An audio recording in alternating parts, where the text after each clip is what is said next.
Boa tarde, bem-vindos e bem-vindas à 5ª Mesa Redonda, Dia Mundial de Conscientização do Autismo, abordagem multidisciplinar, organizada pelo curso de Medicina Veterinária, pelo Programa de Aprimoramento Profissional em Medicina Veterinária, Programa de Pós-Graduação em Ciência Animal e Promoção de Saúde, e pelo Projeto Pelos Outros da Universidade de Franca, Unifran. Em nome da comissão organizadora, eu, professora Fernanda Guzuen, eu gostaria de agradecer a participação de todos os convidados e membros da banca. Dentre eles, Carlos Eduardo Estante Gomes, ele é graduado em Educação Física e Pedagogia, ele é mestre em Educação, doutorando em Educação, também é pós-graduado em Educação Física Escolar e em Psicomotricidade Educacional e Clínica. Ele atua como supervisor psicomotricista no Instituto Sensus Vitae e na clínica BPM Studio. E ele também é fundador do canal Educação e Estesia no YouTube. Atualmente, ele também é docente de Educação Física na Prefeitura de São José da Bela Vista, na Fundação Educandário Pestalozzi, em Franca, no curso de licenciatura em Pedagogia pela Faculdade Pestalozzi, FAPESF, e atua também no programa de pós-graduação em Neuropsicopedagogia nessa mesma instituição. O Carlos Eduardo também é docente no curso de pós-graduação em Psicomotricidade Institucional e Clínica pela Faculdade Três Marias e também é docente no programa de pós-graduação em Fisioterapeuta Neurofuncional na Universidade de Franca. Carlos Eduardo, muito obrigada pela sua participação no evento. Eu também gostaria de convidar Flávia Taveira Pio, ela é pedagoga e coordenadora da Associação de Pais e Amigos dos Autistas de Franca, que é a PAF, e também é membro do Conselho da Pessoa com Deficiência em Franca. Muito obrigada, Flávia, pela sua disponibilidade e participação. Gostaria de agradecer também a Marília Martins, a qual é procuradora legal popular, também é professora na rede estadual na luta pela educação especial, é produtora cultural, foi presidente do Conselho Municipal da Condição Feminina, ela foi vice-presidente da Associação de Pais e Amigos dos Deficientes Auditivos e do Conselho Municipal de Política Cultural de Franca. Atualmente ela é vereadora aqui em Franca e atua na Frente Parlamentar em defesa dos direitos das pessoas com transtorno espectro autista.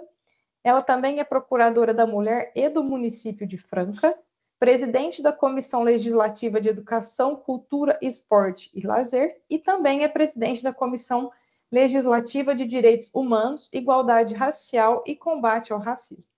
Marília, muito obrigada também pela sua participação.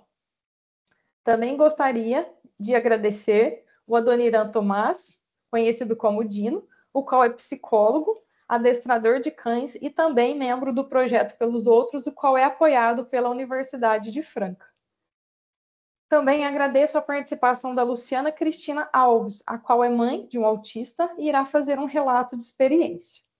Bom, eu agradeço mais uma vez, então, a participação de todos neste evento tão importante, né, que visa aí a conscientização e também o aprendizado, né, do transtorno do espectro autista, com profissionais de diversas áreas distintas, além de familiares que convivem diretamente com os autistas.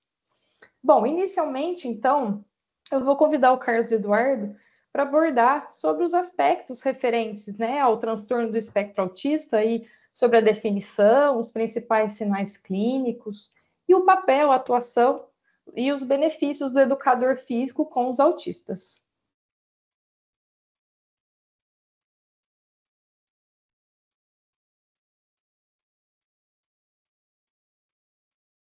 Seu áudio está desligado, Cadu.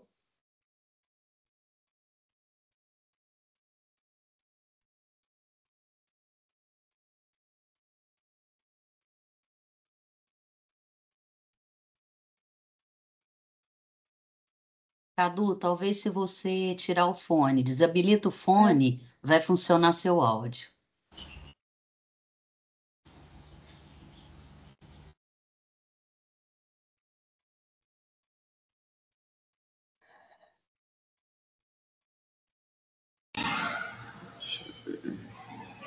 Agora foi, Cadu. Foi? Agora sim. Ouviram barulho no fundo, né? Tem um pouquinho de barulho aqui, talvez atrapalhar um pouquinho. Mas está dando para me ouvir bem? Sim. Sim? Então vamos lá. Gostaria de cumprimentar aos meus colegas que estão nesta mesa, cada um dos convidados, todos os presentes no evento, professores, alunos, e agradecer também aos organizadores por esse momento, né, pelo convite em estar aqui e falar de um assunto que eu considero tão importante, essencial, nesse momento que nós estamos vivendo.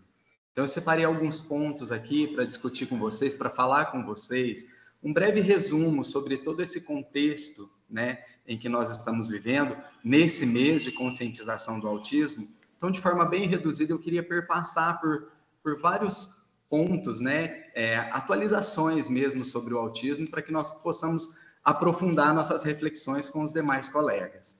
Bom, então vamos lá.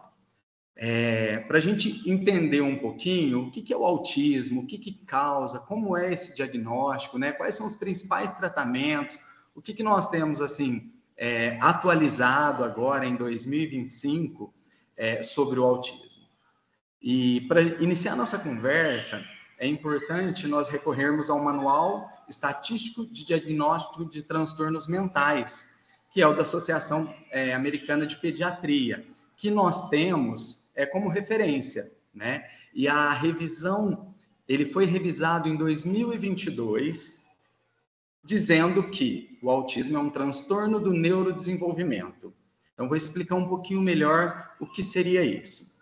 Quando a criança ela está lá no útero da mãe, ela vai desenvolvendo neurologicamente, ela vai sendo gerada, essa criança, ela vai, como toda criança, tendo seu desenvolvimento padrão, que é assim que nós podemos dizer. E quando ela nasce, ela vem para esse convívio, né, para esse mundo em que nós estamos, ela vai se desenvolvendo e a partir de então ela vai desenvolvendo determinados comportamentos e que esses comportamentos eles são perceptíveis. Nós temos aí, né, se nós olharmos para os marcos de desenvolvimento, por exemplo, nós temos aí mais ou menos uns padrões de comportamentos que são estabelecidos e que são perceptíveis, né?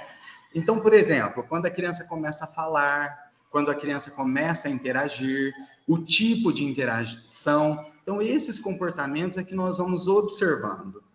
Acontece que, se a criança tem um transtorno do neurodesenvolvimento, e esse desenvolvimento neurológico ele acontece de forma distinta, a gente não consegue, isso precisa ser bastante claro, a gente não consegue fazer um exame, né?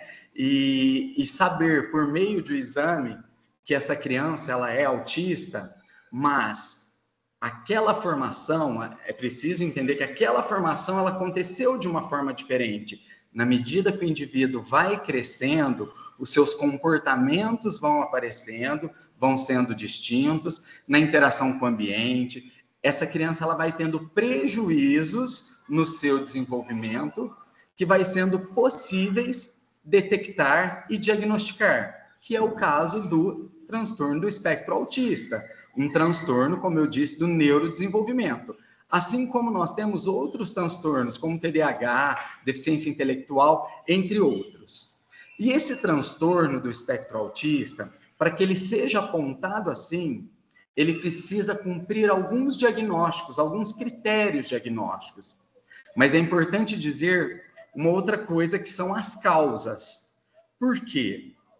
Nessa área, quando nós falamos em diagnóstico, é uma área muito sensível e a gente acaba vendo alguns pontos bastante questionáveis.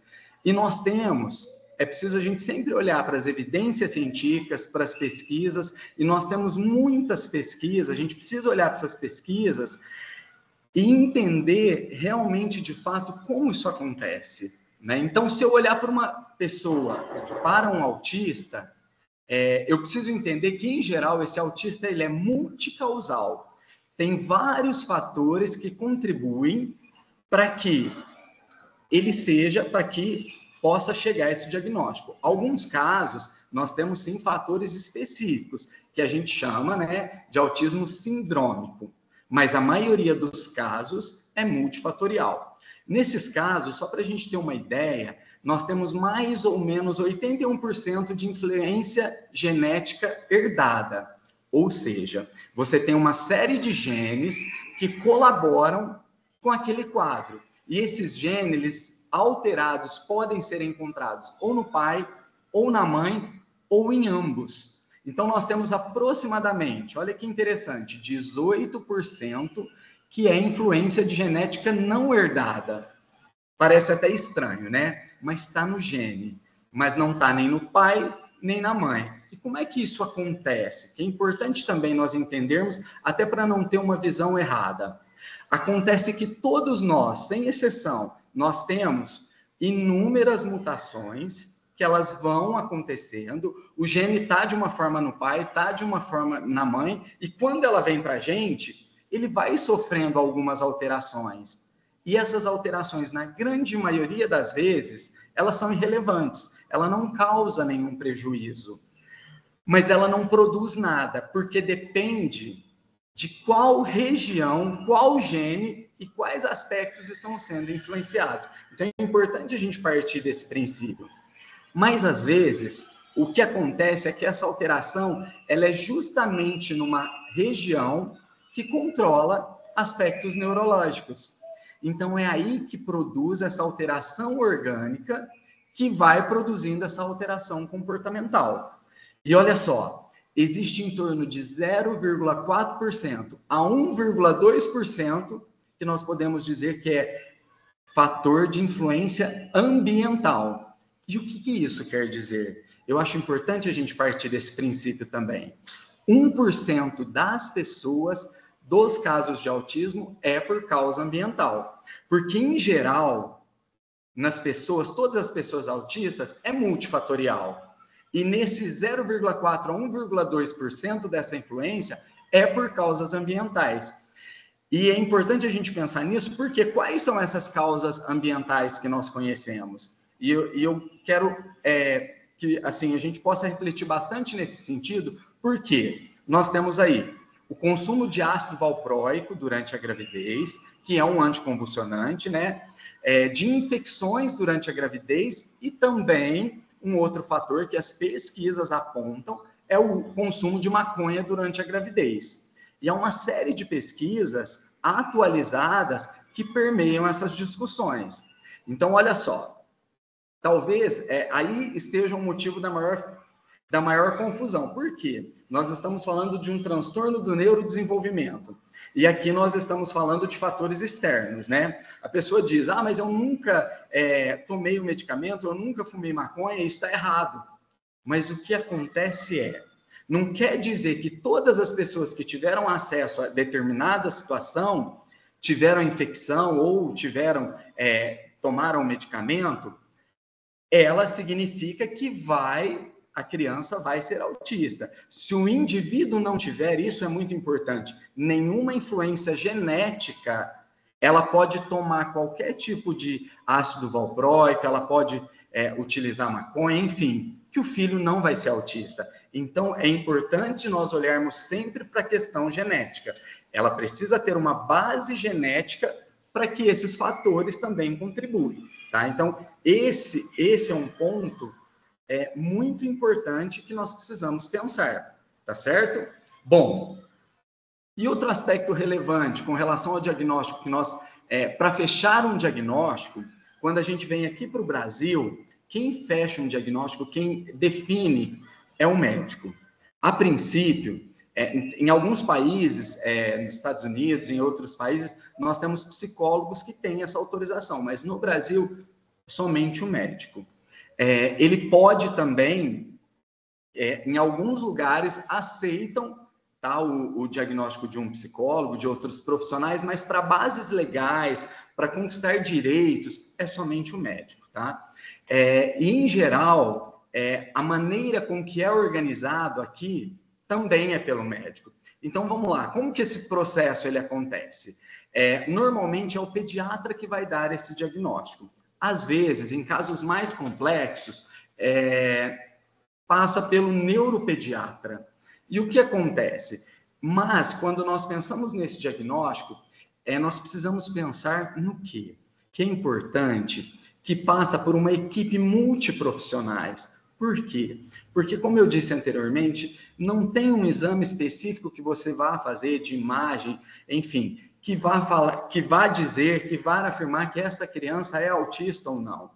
Nós temos exames de descarte que vão sendo descartados para que vá se juntando todos esses exames, todas essas possibilidades. Por isso a importância de uma equipe para se chegar a um diagnóstico. Então, não é tão simples. É importante ter esse cuidado, é importante ter toda uma equipe envolvida para que esse diagnóstico, de fato, seja feito e chegue a esse diagnóstico, né? Quando nós pensamos no adolescente ou na vida adulta, normalmente quem dá esse diagnóstico é o psiquiatra, né? São casos diferentes e hoje nós temos visto, né, até pela acessibilidade, por vários motivos também, um número considerável de autistas, tanto adultos quanto adolescentes. Então é importante nós sabermos, termos acesso a essa informação também. E a partir de que idade, né, é possível já fazer um bom diagnóstico?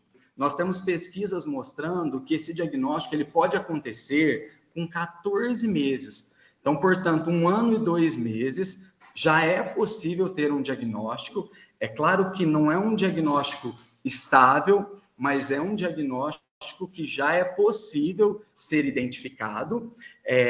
Tem casos até um pouco antes, nós temos algumas pesquisas aí que vêm dizer, e existem casos muito sutis, mais complexos, como eu disse, que normalmente precisa de um pouco mais, entender um pouco mais o caso, e não há uma idade ideal ou uma idade que a gente possa falar, nessa idade é possível. Mas a partir de 1 ano e 2 meses, já é possível ter acesso ao diagnóstico. E também nós estamos vendo hoje muitas pessoas recebendo um diagnóstico tardio, né? Principalmente adultos. Por quê? Porque não tiveram acesso, não tiveram profissionais, não tiveram possibilidade de ter, né, esse diagnóstico anteriormente, né? Então, o que a gente compreende de casos mais sutis, que só passou a existir, se nós formos olhar todo esse processo, a partir de 2013. Antes disso, esses quadros, em geral, componentes entravam dentro da caracterização do autismo. Então, uma questão importante que nós precisamos pensar é como esse diagnóstico é feito ou deveria ser feito. Como eu disse, passar por vários profissionais. E quando nós falamos em vários profissionais, nós estamos falando de uma fonoaudióloga, de uma psicóloga, de um psicomotricista, de um terapeuta ocupacional, de um fisioterapeuta, enfim, todos aqueles que podem colaborar de alguma forma. Isso porque cada um vai fazer a sua avaliação, vai passar pela sua base avaliativa, e todos esses dados, eles são coletados, levados ao médico, e ele vai poder ter um diagnóstico eficiente, um diagnóstico ideal. Bom, o primeiro prejuízo, né, que nós temos quando nós olhamos para o autismo significativo é na comunicação social. E hoje nós temos comunicação e interação que foram unidos, né, e nós chamamos de comunicação social, que envolve aí a reciprocidade socioemocional, compreende a expressão de sinais não verbais e também se relacionar, fazer amizades. E tem também um segundo critério que é super importante, que engloba 4 itens e que, para a gente chegar nesse diagnóstico, precisa ter pelo menos 2 desses itens. Nós temos a estereotipia vocal e motora, a inflexibilidade, o hiperfoco e as alterações sensoriais. É claro que tudo isso foi evoluindo, foi passando por etapas até a gente chegar nesses critérios que hoje nós temos, tá? Então, para ter esse diagnóstico, é preciso ter pelo menos 2 desses itens. E nós temos também ainda 3 fatores condicionantes que sem os quais também nós não podemos fechar um diagnóstico. Então, precisa ser uma condição que apareceu na infância, que não é melhor explicada por outros transtornos e que ela tem os prejuízos que são clinicamente significativos, tá certo? Então, Cadu, é importante a gente olhar também o que nós temos, então, para fazer essa análise, para fazer essa avaliação diagnóstica. Nós temos 2 protocolos padrões que são considerados, nós chamamos de ouro, né?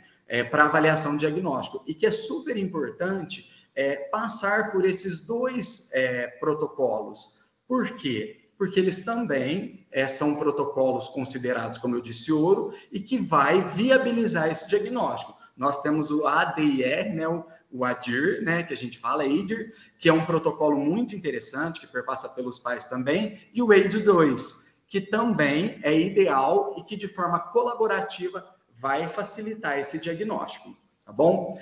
Então, o que é importante nós entendermos que é avaliação diagnóstica e clínica e o que significa isso? Que não existe um exame de imagem, um exame que você faz, olha e fala, essa criança tem autismo, é autista ou não. Não tem um exame de sangue que deu positivo, nada disso. Então, o que acontece é que nós temos vários exames que são de descarte, por exemplo, exames genéticos, de processamento auditivo, até mesmo de imagem, vários que vão sendo feitos para descarte e para que a gente possa chegar nesse diagnóstico eficiente, adequado, né? Então, é importante a gente pensar no transtorno do espectro autista a partir dessas vertentes, né? E falando um pouquinho sobre tratamento. Em primeiro lugar, é importante a gente chegar no diagnóstico adequado para depois a gente chegar num tratamento adequado. A gente não pode pensar, né? Eu gosto muito de falar que a gente não pode achar ou ver ou ouvir alguém falar ou coisas desse tipo e pensar que é um padrão que é o ideal para todos os autistas. E não é assim. Por isso que é muito importante nós termos um diagnóstico para pensar num tratamento.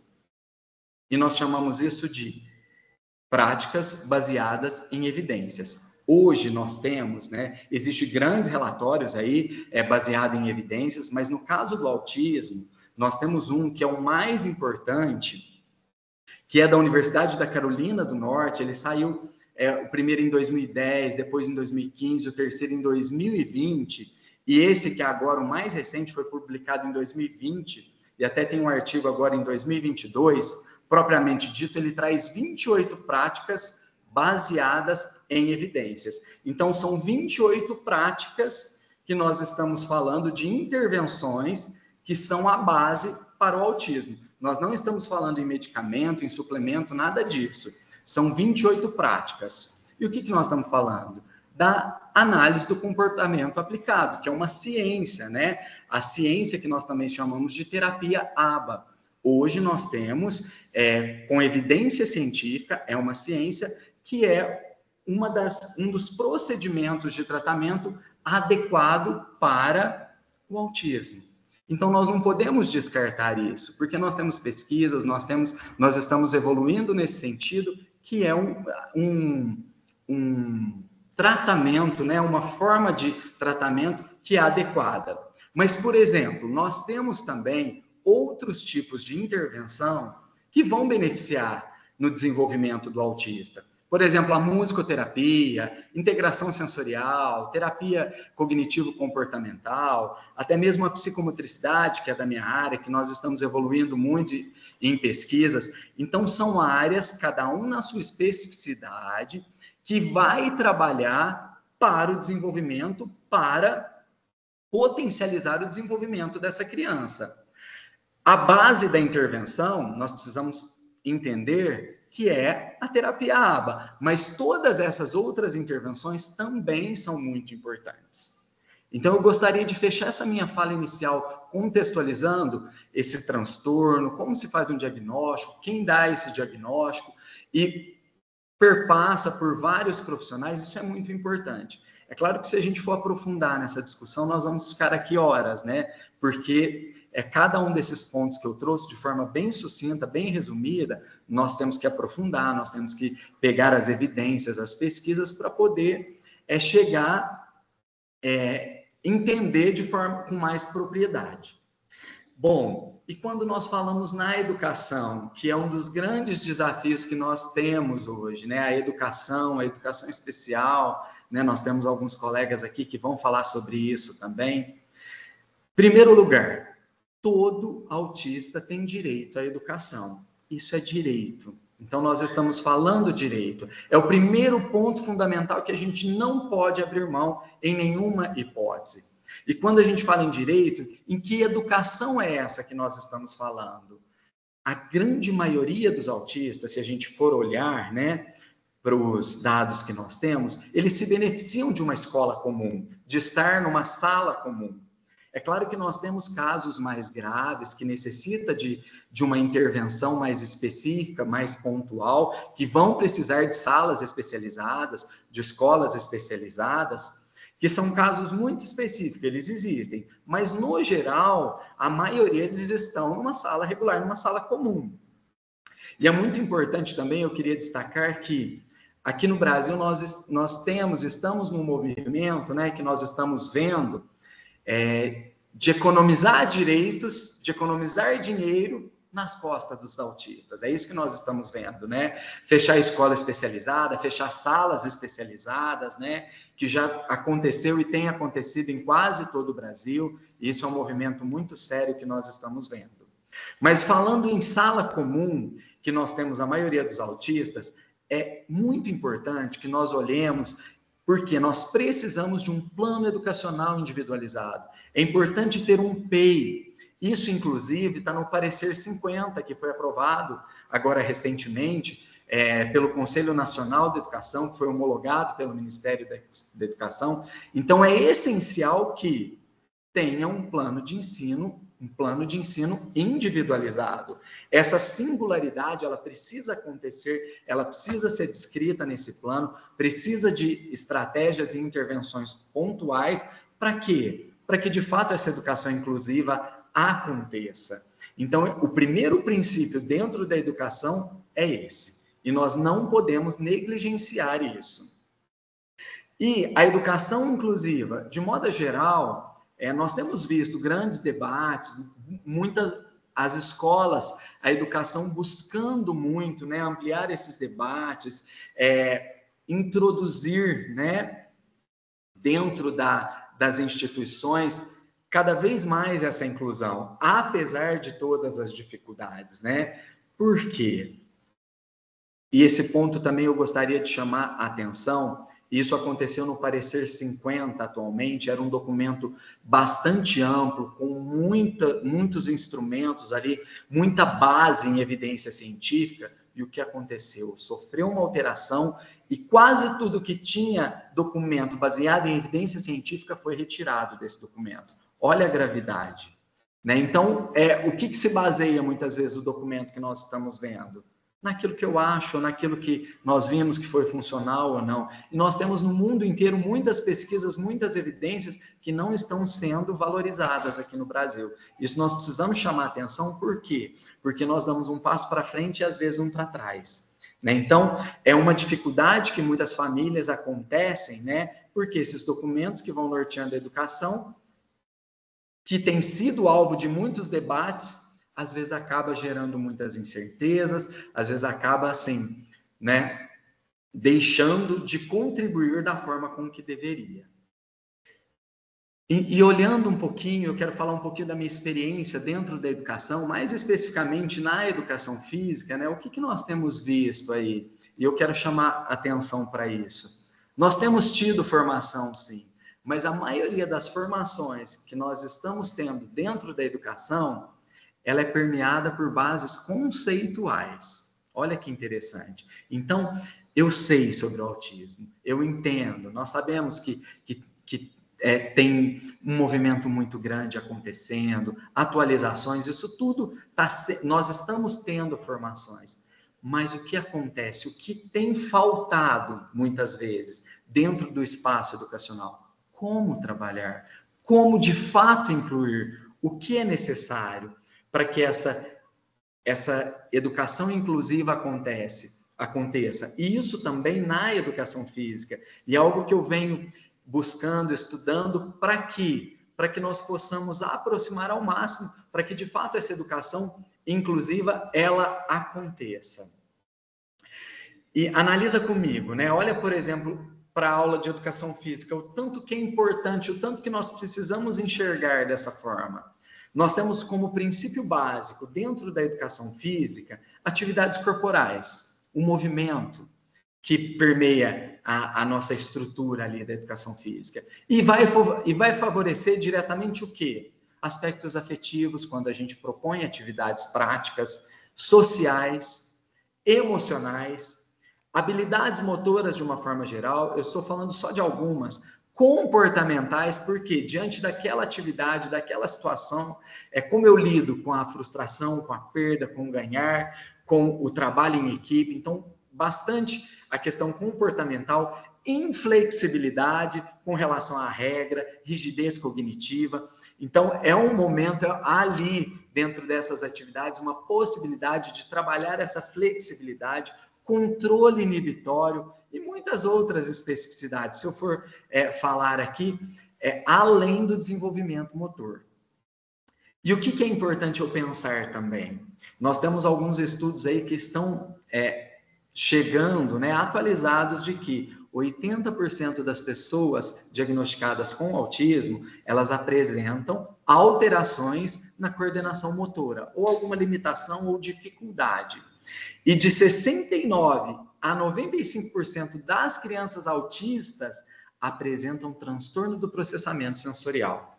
Esses dados que eu separei para trazer para vocês, eles vão dizer o quê? O quanto é importante uma criança participar e ter acesso principalmente nas atividades práticas, nas atividades corporais e, falando da minha área especificamente, das atividades, das aulas de educação física.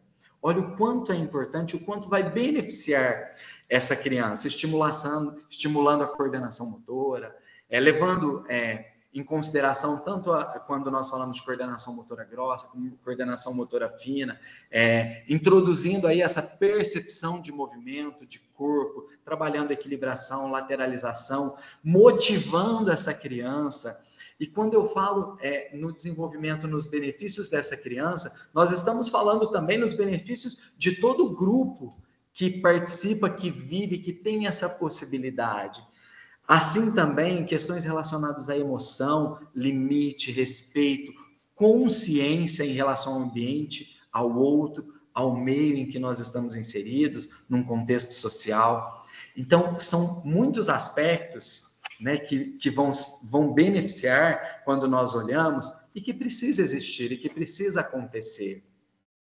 É claro que não é fácil, né? Recentemente eu tive uma discussão com alguns professores de educação física, o que fazer, né? É um desafio, porque nós temos, cada criança, como eu disse, tem sua singularidade, tem sua especificidade, então nem sempre nós vamos, uma atividade que vai dar certo para um agrupamento, para uma criança vai dar certo para outra, muitas vezes as adaptações precisam ser diferentes, isso é uma realidade, mas o que é importante, e que eu quero destacar, quanto mais acesso nós temos, quanto mais informações, quanto mais nós buscamos nos aprofundar, aprimorar, com certeza, mais possibilidades de adaptação de um currículo, de reorganização, vai acontecendo. Essa é a realidade. É o que nós precisamos, estar abertos e, principalmente, é uma palavra que eu gostaria de deixar aqui para a minha fala. Principalmente, nós precisamos estar abertos a compreender, a observar. Olha que interessante, eu quero trazer um exemplo de vocês. Eu tenho alunos autistas, desde o ensino fundamental e até o ensino médio. Então, eu tive toda essa possibilidade de passar por várias etapas. E essa mesma criança que está lá no ensino fundamental, que participa ativamente das aulas, que nós vamos incluindo, acontece também no ensino médio. São adaptações, são organizações diferentes, mas elas acontecem. E eu garanto que elas estão sendo incluídas. Isso eu posso afirmar. O que é importante eu pensar? Um primeiro ponto. É necessário ter acesso a quem é essa criança. Eu preciso de informações sobre ela, eu preciso ter acesso a essa família e saber quem é essa criança que eu estou recebendo, que está ali no meu dia a dia comigo. E a partir de então, o que eu faço? Toda característica, todo aspecto que eu vou identificando, eu anoto no meu diário, no meu caderno, porque aquilo pode fazer muito significado em atividades posteriores, em momentos que vêm depois, em atividades posteriores, porque eu tenho alguma dúvida, eu olho lá naqueles registros que aconteceram. Quando vem uma equipe para falar comigo, eu tenho dados para falar que foram observados na aula, comportamentos que aconteceram, talvez uma atividade foi funcional, outra talvez nem tanto, e aí é possível discutir, é possível avançar. Então, o que eu quero dizer? É possível. É fácil? Claro que não, é desafiador para todos nós, mas quando se tem a compreensão, a sensibilidade, a iniciativa, uma organização a partir de um plano educacional individualizado, isso vai acontecendo. Isso é possível acontecer. Então, das minhas experiências lá do ensino fundamental até o ensino médio, dentro dessa estrutura que eu estou falando com vocês, é possível acontecer. E o que nós precisamos dentro de um campo como a educação física, e que é muito difícil nós rompermos, principalmente com a competitividade. Por quê? Ao mesmo tempo que é uma área que vai trazer muitos benefícios, que é importantíssima, talvez ela seja a área que mais exclui. Se nós evidenciarmos principalmente a todo momento a competição. E eu tenho certeza que muitos de vocês que estão aqui conosco hoje se sentiram excluídos em algum momento ou não gostaram das aulas de educação física porque não tinham uma habilidade, porque não eram bons em algum esporte. Isso é muito comum acontecer. Então, ao mesmo tempo que tem tantos benefícios, é uma área que muito exclui. E nós não podemos fechar os olhos para isso e continuar agindo dessa forma. Principalmente quando nós olhamos para uma pessoa que tem uma particularidade, que tem uma necessidade pontual. E isso eu não estou falando só do autista, não. Eu estou falando de casos que talvez não tenha tanta habilidade física, motora, enfim, corporal, e que também muitas vezes é excluída. E que nós precisamos ter esse olhar sensível, compreensivo, para que nós possamos avançar, para que nós possamos, de fato, ver e acontecer uma educação inclusiva em todas as áreas. Então, eu gostaria de fechar minha fala partindo desse princípio, trazer um pouquinho daquilo que eu venho estudando, pesquisando, tem muita coisa para falar, né? A Marília, a Flávia, tanta gente bacana aqui que vai contribuir e que para que nós possamos ampliar. Então, eu gostaria de fechar minha fala ressaltando a importância desse olhar para a educação, para a inclusão, entender como se dá o autismo, como acontece, mas principalmente olhar para essa realidade e falar, é possível, e ampliar no sentido de acontecer de fato uma educação inclusiva.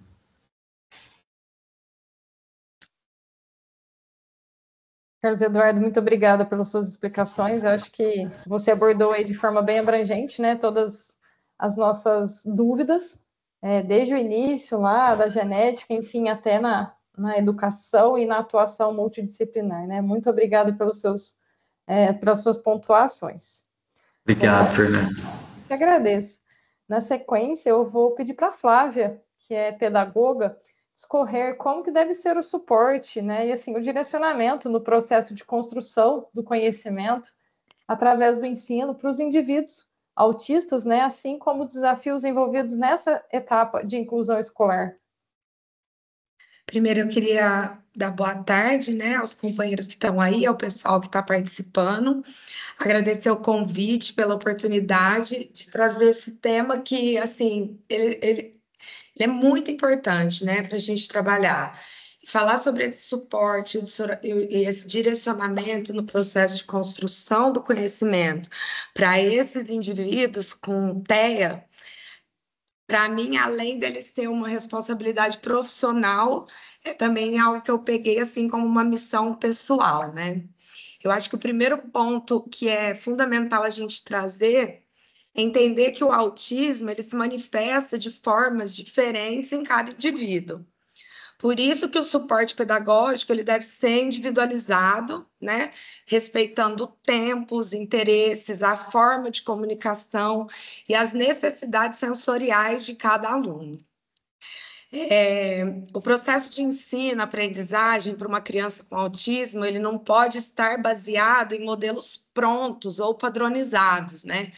Ele deve partir geralmente do concreto para o abstrato, com recursos visuais, rotina estruturada, repetição, previsibilidade, estratégias com uso de pictogramas, reforço positivo, ensino por imitação, mediação intencional, ensino estruturado, por exemplo. Então, essas são ferramentas que eu acredito serem muito valiosas, né, no processo de ensino-aprendizagem.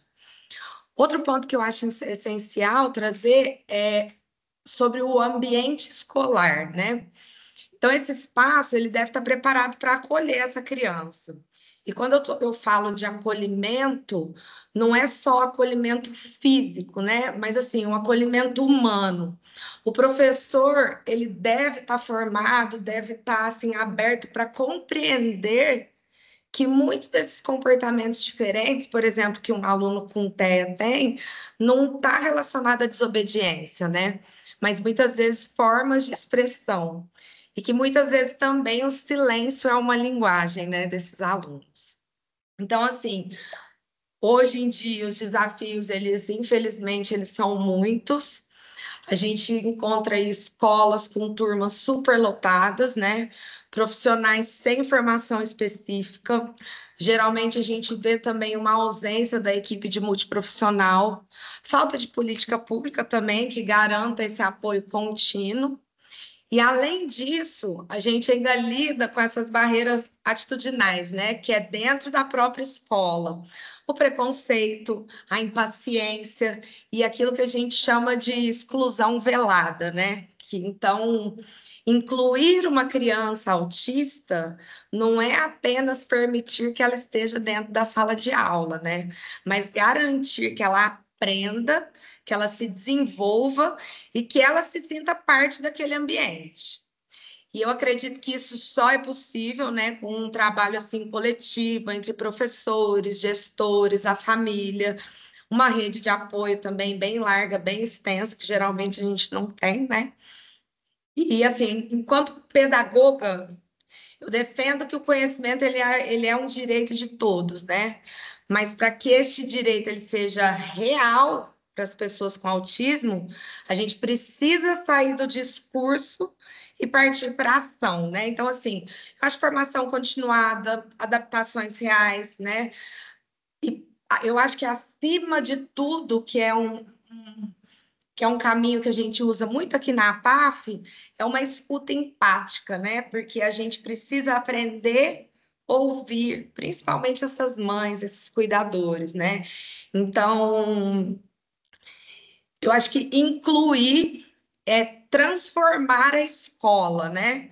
E quando a escola se transforma para receber uma criança autista, essa escola ela vai melhorar para atender todos os alunos ali dentro.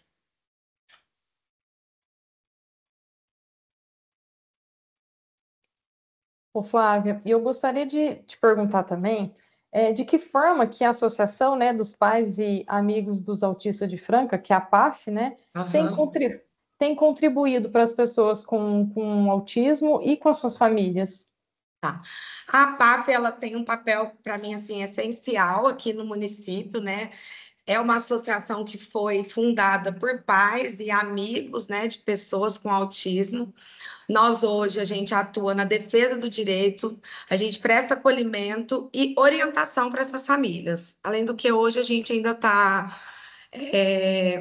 além dos atendimentos jurídicos, a gente faz a emissão da carteirinha do CIP-TEA, né, que é a carteirinha de identificação da pessoa com TEA.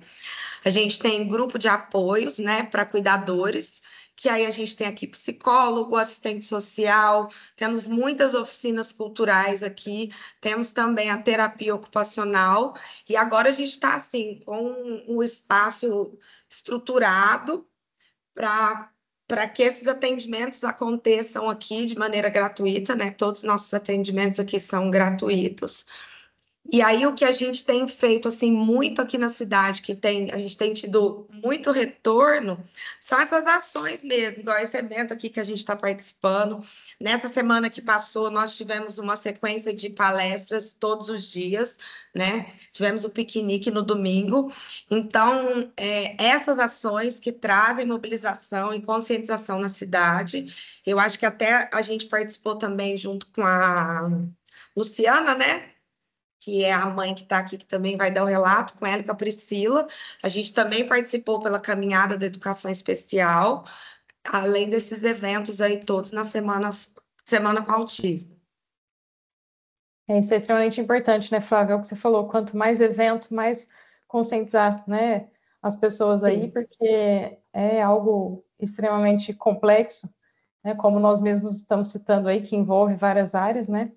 Ô, Flávia, e já, assim, eu gostaria de te perguntar também, quais são as principais barreiras que você acha que as famílias dos autistas ainda enfrentam? Barreiras são muitas, né? Eu acho que assim, a primeira barreira é o acesso, né? Muitas famílias não conseguem nem o atendimento para ter um diagnóstico, né? Quem dirá conseguir já o tratamento multidisciplinar que essas crianças precisam. A rede pública ainda é muito limitada, né? A demanda ela é alta, a espera, por exemplo, nos atendimentos que são fornecidos pela prefeitura, a gente vê aí que a lista está bem grande, pessoas que estão na lista desde 2022 esperando atendimento para os filhos, né? Eu acho que... E aí o custo, por exemplo, no setor privado, ele é altíssimo, então a criança que vai ter um atendimento multidisciplinar em clínicas particulares, essa mãe, essa família vai pagar um preço altíssimo para isso, né? Eu acho que a segunda barreira, a gente fala atitudinal, né? Que é o preconceito, a falta de preparo, né? Para lidar com o diferente, a negação do direito à inclusão. Muitas famílias ainda passam, assim, a gente recebe famílias aqui na PAF que escuta, né? Que os filhos não têm perfil para a escola regular, né? Eu acho que a falta de apoio emocional e social também, eu falo muito aqui na PAF que a gente vê que muitos pais deixam essas famílias, né, quando recebem esse diagnóstico, então acaba que a mãe, geralmente, ela é muito sobrecarregada com a carga, né, então elas se sentem sozinhas, precisam de cuidado. Então, esses projetos que a gente tem desenvolvido aqui na PAF hoje, principalmente, são para cuidar de quem cuida da pessoa com autismo, porque a gente entende que se a mãe não está bem, se o cuidador não está bem, não tem como ela oferecer um suporte adequado para essa criança, né? Então, o trabalho em rede que a gente está tentando construir aqui na PAF, ele é muito importante, porque além dele dar voz para essas mães, ele dá amparo e dá orientação para essas mães. Excelente, Flávia. Parabéns aí, né, pelo trabalho de vocês, aí como você bem ressaltou, não só com os autistas, mas com todos os envolvidos, né, que é extremamente importante aí, quem está no entorno, né? É o que você falou, se os pais, né, em especial a mãe não tiver pronta para isso, né, fica mais complicado ainda para o autista. Muito obrigada, viu, Flávia, pelas suas considerações. Eu vou pedir para a Marília agora nos explicar quais são os direitos, né? O Carlos Eduardo já nos adiantou um pouquinho, né? Que os autistas têm os direitos, mas eu queria que a Marília ressaltasse para a gente esses direitos nas escolas, nas instituições de ensino superior e na comunidade, né? Como um todo. E além desses direitos, também os principais problemas envolvidos com o preconceito com os autistas. Pessoal, muito boa tarde, um prazer estar aqui. Eu peço licença para usar esse espaço com uma grande vontade de construção. Fico muito feliz sempre que tem debates e interesse, né, e a gente poder trocar sobre experiências e poder ajudar a construir, né, um rumo para tudo isso que a gente reivindica também.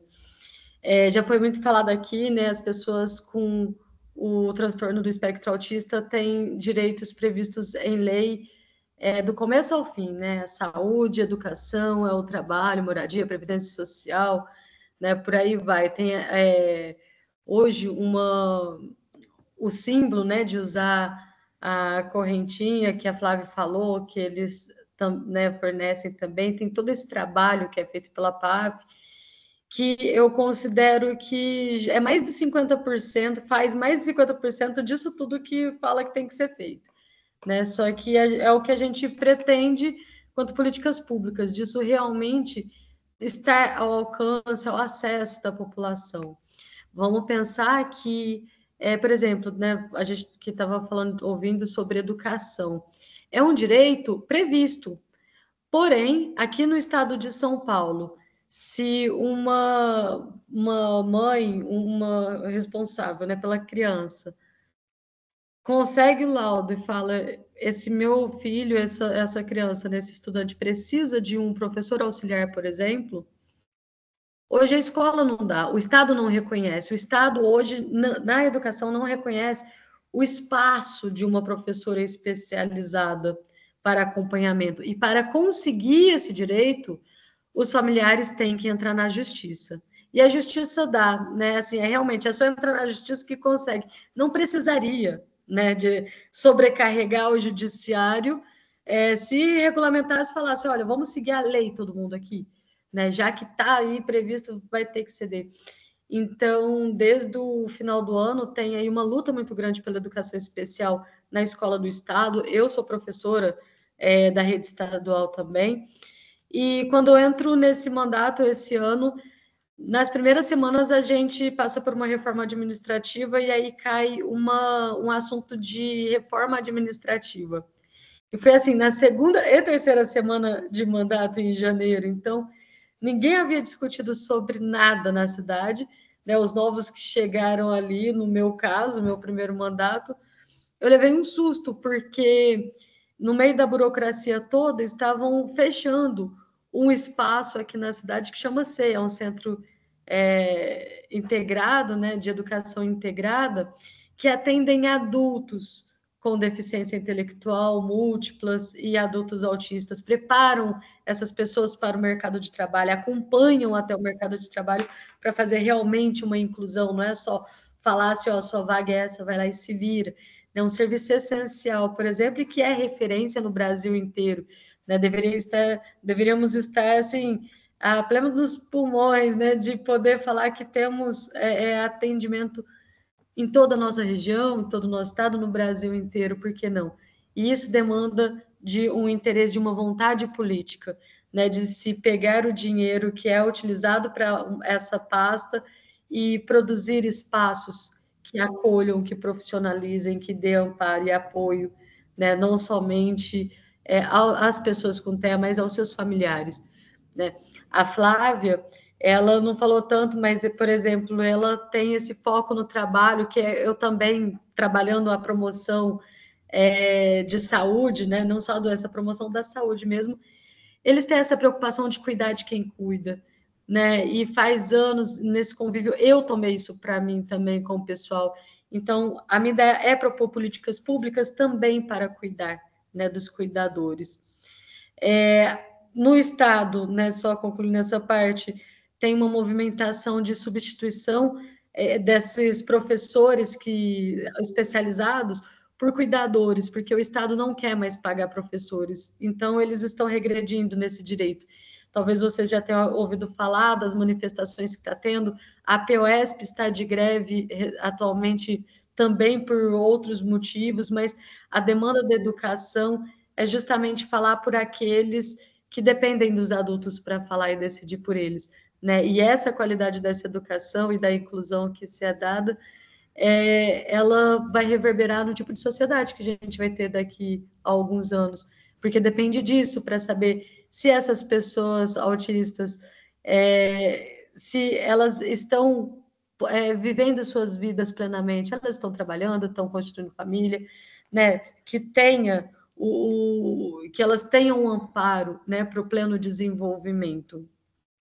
Marcamos, inclusive a Lu também, que está aqui junto com a Pri, né, que a Flávia falou, nós somos assim uma turma, né, que está muito alinhada a essas lutas, e elas foram comigo na Secretaria Estadual de Educação, foi lá aberto um espaço para a gente pelo deputado Guilherme Cortes, e a gente tentou esse diálogo, e nós vimos o tanto que o Departamento da Educação Especial é limitado em quantidade de pessoas, o projeto em si, elas estão perdidas e as informações se contradizem, e tudo a gente está fazendo isso, judicializando, indo até o Ministério Público, indo na Defensoria, fazendo protocolo com a Defensoria para entregar para os familiares saberem seus direitos e como acessar, porque tem esse problema também, né? Não adianta ter a política pública ou o direito em si. As pessoas não ficam muitas vezes sabendo.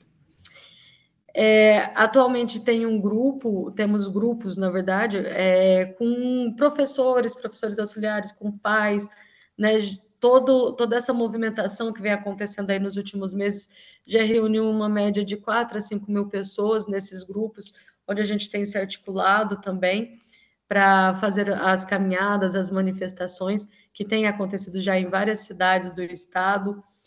E aí, aqui em Franca, eu passei a compor uma frente parlamentar de pessoas com TEA.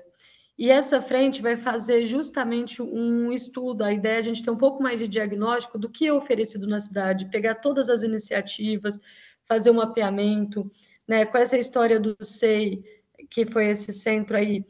Na época, as secretárias que queriam fechar, né, o espaço, elas chegaram a mencionar no Ministério Público que tem uma previsão de um aumento muito grande mesmo, de umas 800 a 900 pessoas com TEA, né, para passar pelo sistema de educação em breve, nos próximos anos, e o Ministério Público fez essa provocação de volta. Provocação não, eles abriram, né, um inquérito civil, pressionando e cobrando. Então tá, já então que vocês estão vendo essa demanda, ao invés de fechar, porque não faz sentido fechar, essa demanda vai aumentar tanto, né? Mas o que mais que o município vai oferecer? E aí agora eu tenho trabalhado com leis e projetos, programas para sugestão, né, de projetos, para a gente poder trabalhar e fazer essa rede de apoio que a Flávia falou é muito importante, né? A primeira lei que a gente aprovou esse ano foi para mães solo e mães atípicas. Eu coloquei uma lei reivindicando que essas mulheres, ou às vezes avós, uniparentalidade, né? Que elas tenham prioridade de atendimento quando estiverem numa sala de espera, por exemplo, do seu médico, ou quando tiverem uma urgência médica, porque uma mãe que está sozinha, sem uma rede de apoio, e ela mesma com a sua saúde prejudicada, quando ela vai a um espaço, as pessoas têm muito julgamento, elas não ficam, elas demoram meses, às vezes anos, para conseguir suas consultas aqui na cidade, e elas não conseguem esperar o tempo da espera. Então, esse tipo de iniciativa, pretendo também trazer, e tenho trabalhado para construir isso, mas existe um salário social para mulheres de baixa renda e que tenham crianças atípicas. Isso também deve ser trazido para a cidade, fortalecido como ideia, né? Apoiar essas mulheres. O Flávio falou, muitas mulheres elas são deixadas, né, quando recebem o diagnóstico. E aqui em Franca, eu pedi acesso aos dados, né, da assistência social. Aqui na nossa cidade, nós temos 62 mil mulheres inscritas na assistência social, e pelo menos 27 mil são chefes de família, e mais de 26 estão abaixo da linha da pobreza, na miserabilidade. Então, quando a gente vai vendo essas camadas sociais e a construção do que é oferecido quanto políticas públicas, a gente vê que ainda precisa de muito avanço nesse sentido. E aí, nos próximos meses, eu tenho mais algumas viagens. Eu fui para Itaboraí com outro vereador para a gente conhecer a escola clínica do autista. Mogi das Cruzes tem uma clínica escola também, tem um ateliê do autista que a gente também vai visitar. Então, assim, eu estou indo aos lugares onde os projetos deram certo. A gente está tentando construir uma rede, sabe, com esses lugares, porque o conhecimento ele tem que ser compartilhado e a gente tem que exigir o devido investimento, né, para esse público. Então, enfim, até falei bastante, mas a questão central é essa, né, saber a gente ter diagnóstico e saber propor, procurando aí com o que está funcionando, fortalecer quem está funcionando, né? A Flávia está aí, a gente vê que é uma dessas entidades que sobrevive com as emendas, e a gente faz captação, eles fazem projetos, né? Eles fazem captação, a gente, quando dá, indica ali, tem as ações, né? Enfim, que toda entidade faz para sobreviver, faz o que tem que fazer, né? E o meu interesse é trazer prioridade e garantia, né? Tornando isso lei, programa, políticas públicas efetivas. E muito obrigada pelo tempo, pela atenção. A gente que agradece, Marília. E aí, diante da sua fala, né, a gente vê o tanto de obstáculo que ainda temos que enfrentar, né, infelizmente. Mas, graças a Deus, tem vocês aí na frente, né, para poder tentar auxiliar o máximo possível aí, tanto os autistas quanto as famílias, né, como vocês aí estão citando. Muito obrigada, viu, Marília? Vocês não, Fernanda, nós vocês né? todos aí. Eu fiquei tão feliz agora, há pouco que eu vi, tem 34 pessoas, né?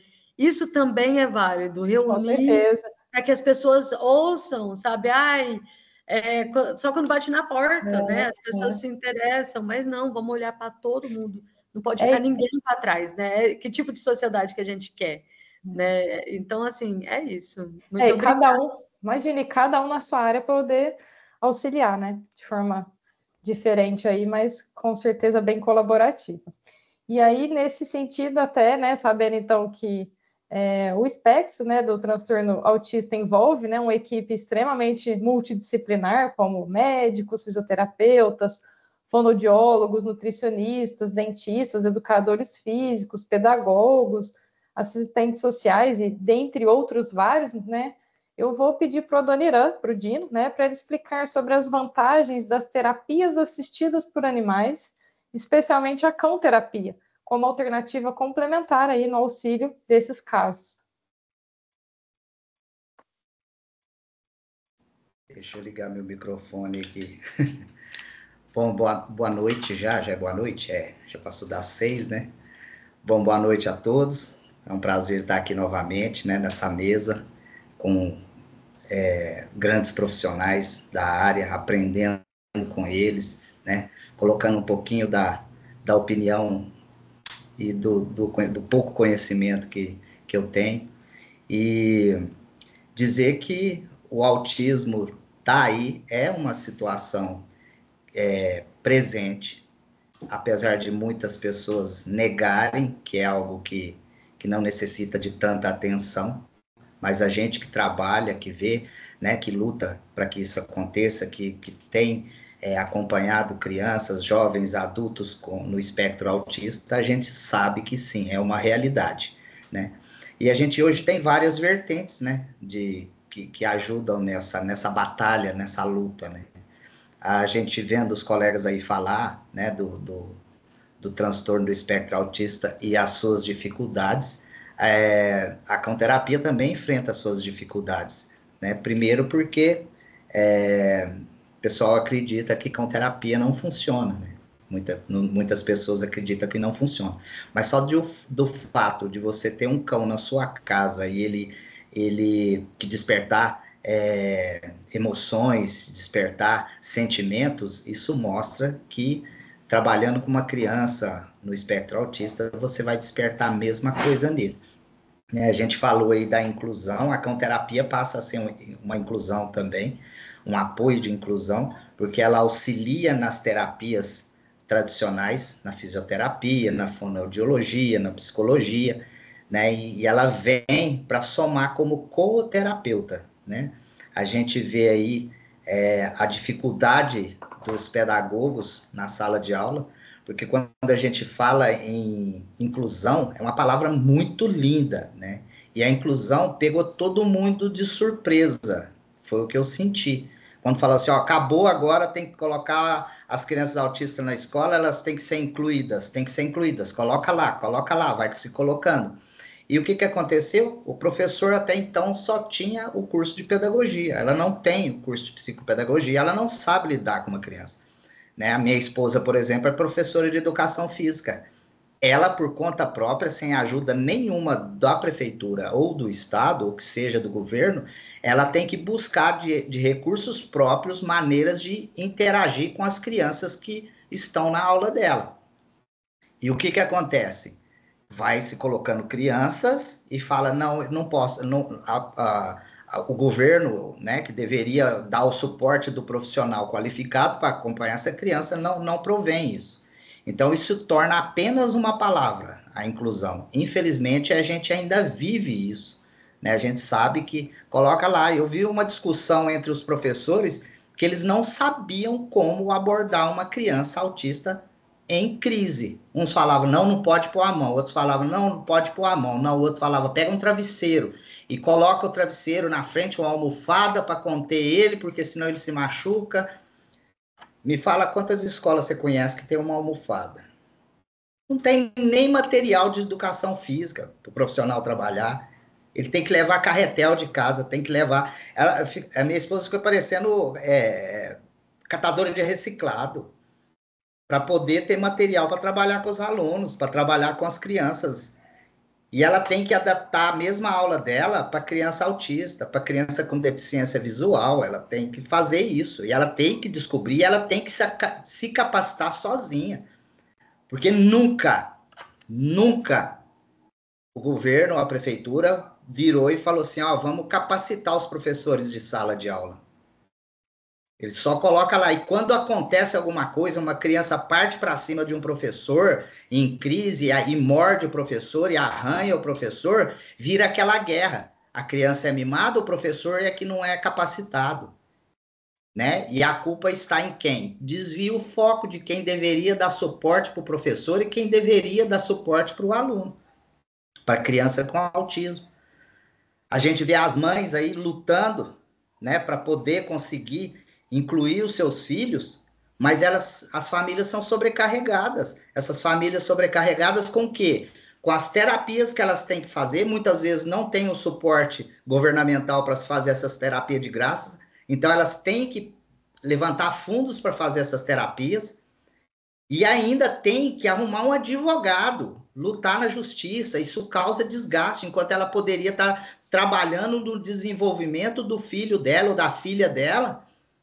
Ela está perdendo tempo em mover a ação contra o governo para conseguir o que é de direito.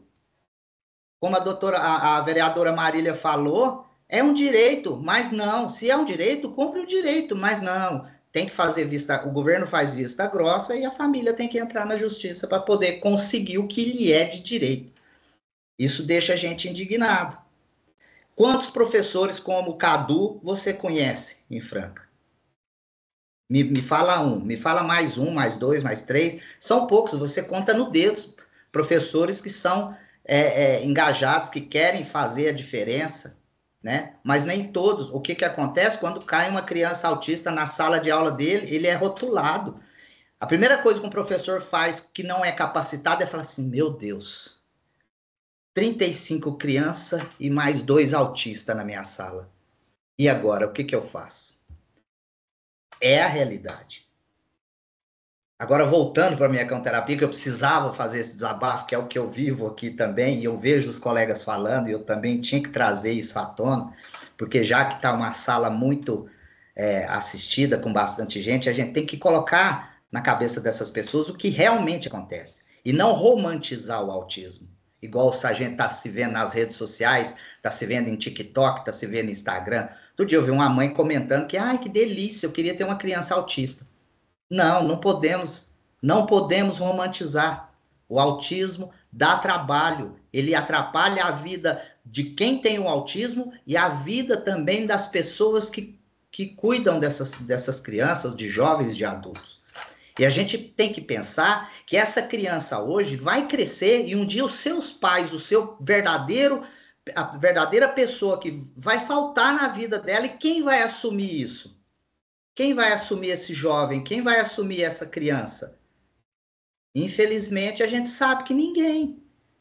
O governo que deveria fazer não vai fazer. Então, o que a gente tem que fazer é lutar agora, enquanto ele está em desenvolvimento, para deixar ele o mais, vamos dizer, tranquilo na vida independente na vida, para que ele não necessite tanto da presença dos pais no futuro. A cãoterapia, né, Fer? Nós do Projeto Pelos Outros, estamos fazendo 8 anos esse ano. A cãoterapia.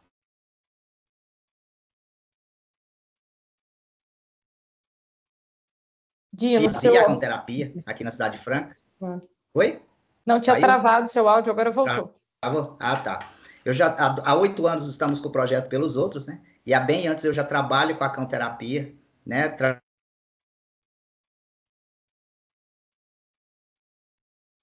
Dino, travou de novo Amigo seu meu que me áudio. ensinou muito, que é o... Não é possível. Eu vou tirar aqui, peraí. Melhorou?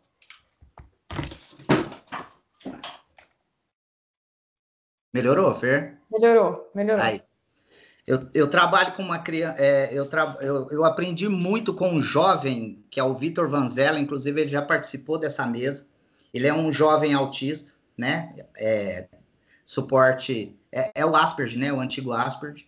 E ele me ensina muito, ele me fala, né? Tudo tem seu tempo, né? Então, um dos grandes problemas, às vezes, da família, né? Na terapia, e isso em qualquer terapia, é querer resultados rápidos.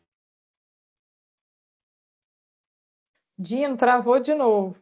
E mudança, a gente sabe. A mudança, a gente Dino? Só não sei se é só sabe. para mim, às vezes Oi? só para mim Oi? tá travando. Para vocês também tá travando? Tá, Tá tá travando? travando. Tá Ixi, travando. meu Deus. Espera aí, só um minutinho. Desliga a câmera.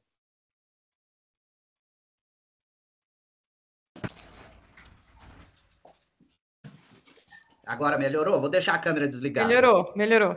Que às vezes fica melhor. Eu vou te sinalizando aqui se travar. Tá, joia. A gente sabe que a mudança começa internamente. Então, às vezes, a mãe tem pressa da criança desenvolver, né? E o Vitor Vanzella uma vez falou para uma mãe, falou para ela, meu filho não conversa, meu filho não fala comigo. Meu filho não fala comigo. Aí o Vitor Vanzella falou assim, sim, ele fala, presta atenção nos sinais. E depois disso eu também comecei a prestar atenção nos sinais. E quando eu faço uma cãoterapia, eu vejo a criança desenvolvendo de dentro para fora. E de repente ela sim começa a mostrar isso. Então a cãoterapia, você aprende com a criança, ou com o jovem, ou com o adulto, e aprende com o cão também, né? Porque muitas vezes eu já tive cães que eu não sabia o que fazer e o cão fez.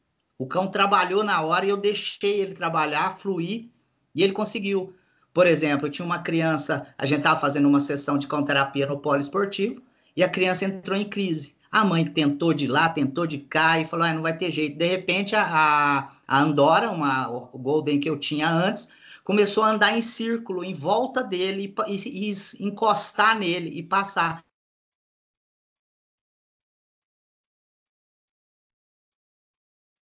Estendeu as mãozinhas e começou a deixar ela passar com o pelo sobre as mãos dele, trabalhando o sensorial ali nas mãozinhas dele. E ele abaixou a crise.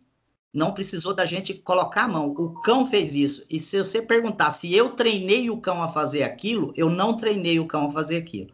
Ele fez por conta própria. Por quê? Porque existia uma conexão entre os dois. Então, a cãoterapia, ela trabalha o cão para que ele seja terapeuta e para que ele crie essa conexão com a criança, ou com o jovem, ou com o adulto, para que ele passe a se entender. E isso é muito bom, viu, Fernanda? Então, a cãoterapia, ela é uma coterapeuta. E a gente tem que aprender a respeitar essa terapia, que vem crescendo bastante no mundo inteiro. É isso aí, Fernanda.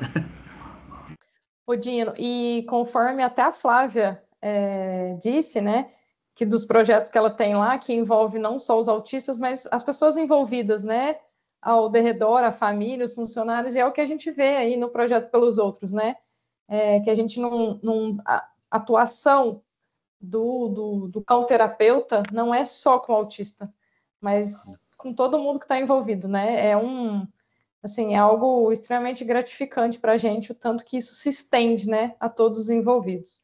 Eu acho que a Marília quer fazer algum comentário.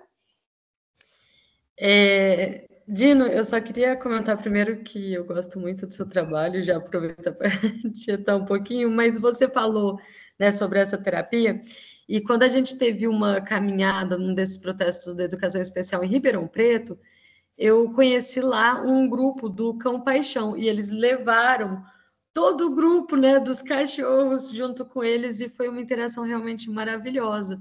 Futuramente a gente vai se falar, porque é uma parte de políticas públicas também do cuidado, a canterapia, né, e tudo isso também. A gente não pode confundir o passear com o cachorro, levar um cachorro mansinho para uma terapia, com cão-terapia. Um cão-terapeuta, ele é preparado para aquilo, tá? Tá certo que se eu pegar um cachorro mansinho e levar ele para fazer uma terapia, sim, eu estou fazendo uma terapia, mas uma terapia, é algo um pouco mais avançado, né? Então tem que ser um cão treinado para entender uma crise, saber que aquilo é uma crise, para ele tomar um puxão, um beliscão, um arranhão, uma mordida. Então, ele tem que saber suportar aquilo. Então, ele é um cão preparado para aquilo. Né? Você tem um cãozinho manso em casa e levar ele para fazer uma terapia, digamos que ele está num processo de se tornar um cão terapeuta, mas ele ainda não é um cão terapeuta. O cão terapeuta, ele tem que saber quando pode subir, quando não pode subir, quando ele pode latir, quando não pode latir. Ele tem que segurar xixi, ele tem que segurar o cocô, ele tem que saber quando ele tem que ficar mais agitado, quando ele tem que ficar menos agitado, ele tem que ser permitido toque, dedo no olho, dedo no ouvido, puxão de rabo, puxão de orelha, para quando isso acontecer, ele não responder com agressividade, ou não responder, ou não fugir da criança, e não querer mais chegar perto da criança.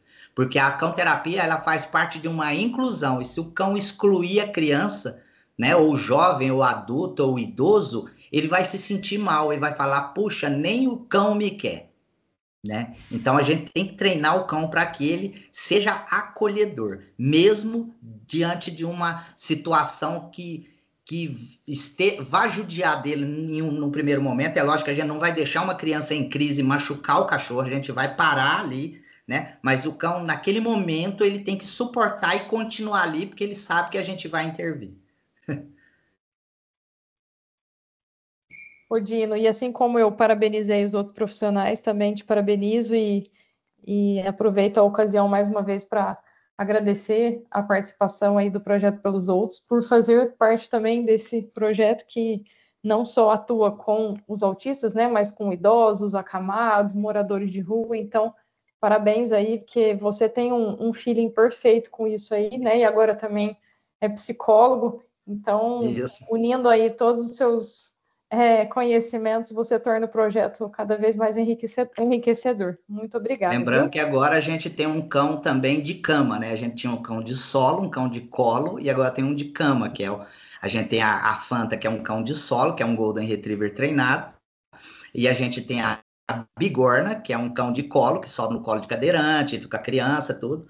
E agora a gente tem um cão de cama, que é aquele cachorrinho menorzinho que pode ir na cama de um enfermo sem arrancar o soro, sem arrancar nada, né? E eu falo assim, que essas terapias que estão vindo, estão agregando muito. A gente, por exemplo, vê a Flor da Vida. O Flor da Vida é algo que vem ocupando o seu espaço e mostrando resultados, tá? Assim, sofre ainda bastante preconceito. A gente sabe que sofre preconceito, porque não sabem distinguir as duas coisas, do que é canabidiol e fumar maconha e ficar muito louco, não é isso, né? Então, ainda existe, mas essas mesas redondas que a gente faz que transmitem informação para que as pessoas que estão ouvindo falem corretamente para as outras pessoas. É isso mesmo. Obrigada, Dino, mais uma vez. Obrigado. Pessoal, eu também tenho o imenso prazer de convidar a Luciana, né? Ela vai nos contar aí um pouco da sua experiência como mãe de autista. Ela vai relatar, né? A gente vai pedir para ela relatar como que foi receber o diagnóstico, né, do transtorno do espectro autista, a importância, né, que tem da aceitação da situação, né? Aceitar para que os tratamentos, né, adequados aí com os profissionais especializados e multidisciplinares possam ser instituídos, né, o mais precoce possível. E, assim, no geral, né, contar então para a gente aí os desafios da maternidade. Certinho. Boa noite a todos. Quero dizer que é uma alegria estar aqui.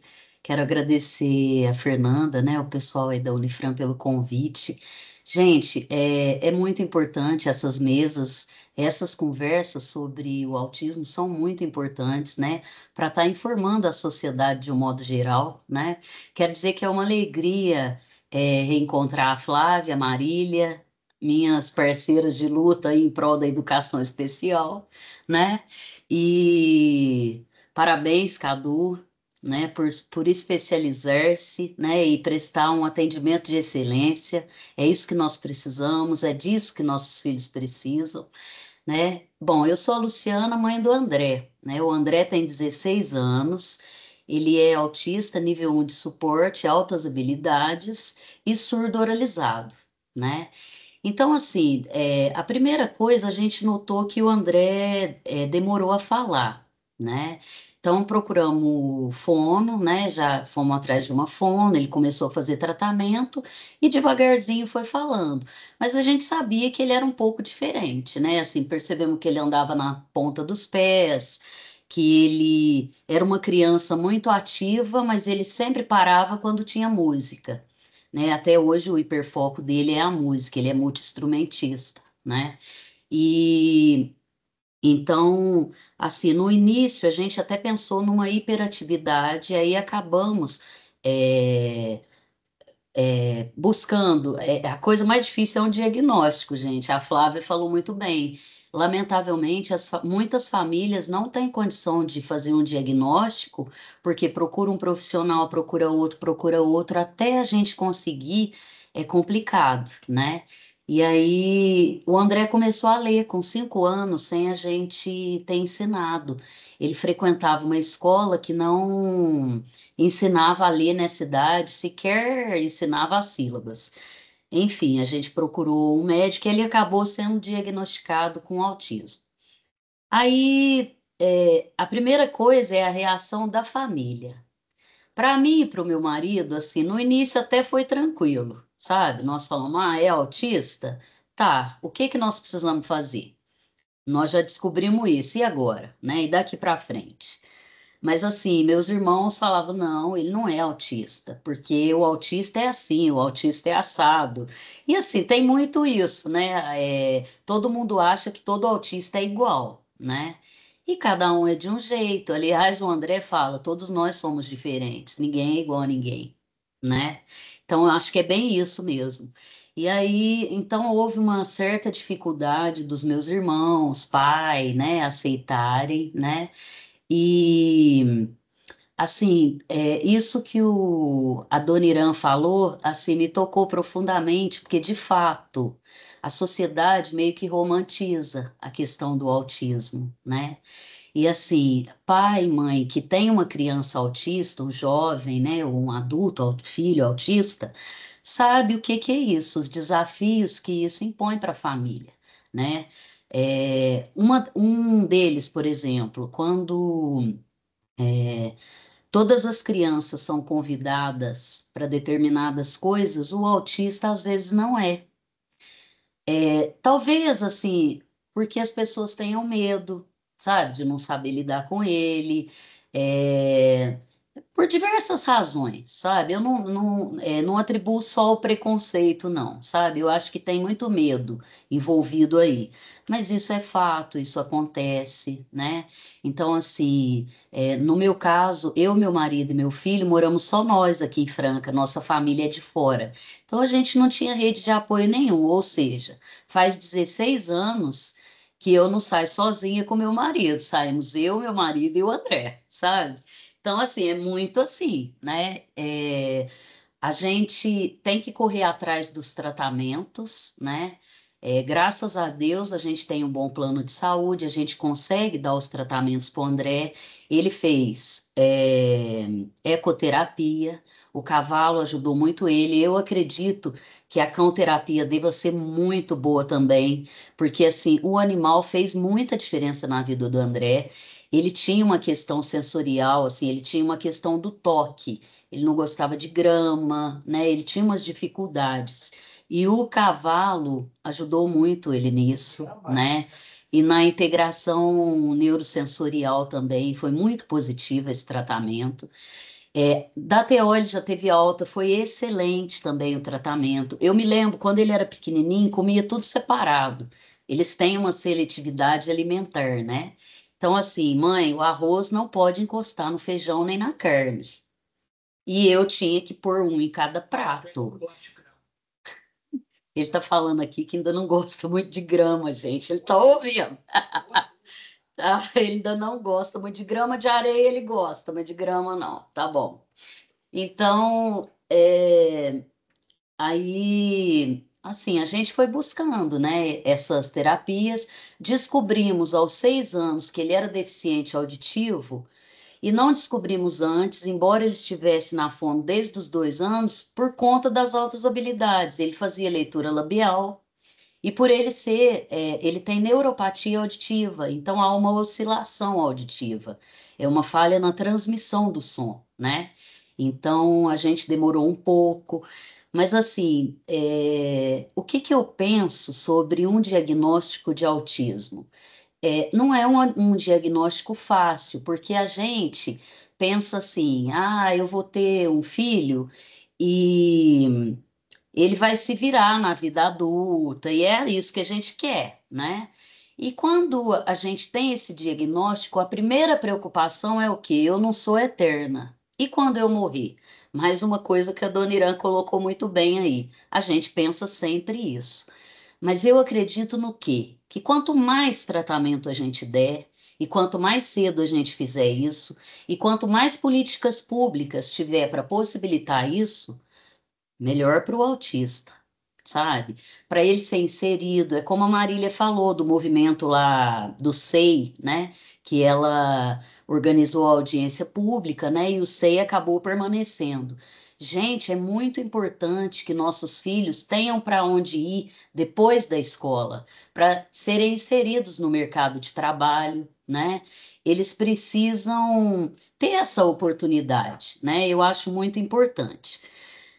Outra coisa que eu queria falar é sobre a importância do apoio às famílias, de políticas públicas, não só para tratar os autistas, mas para também tratar as famílias, né? Especialmente do ponto de vista emocional. E aí eu quero parabenizar a PAF, que tem esse movimento, né? Que tem esse trabalho, e isso é muito importante, porque essa escuta das famílias, essa troca entre as famílias, penso eu que acaba favorecendo até os tratamentos dos autistas.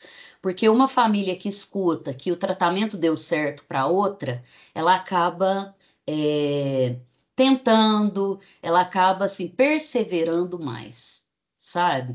Então, essa rede de apoio que a APAF traz, ela é muito necessária e ela deveria ser política pública mesmo, sabe? Efetiva, né?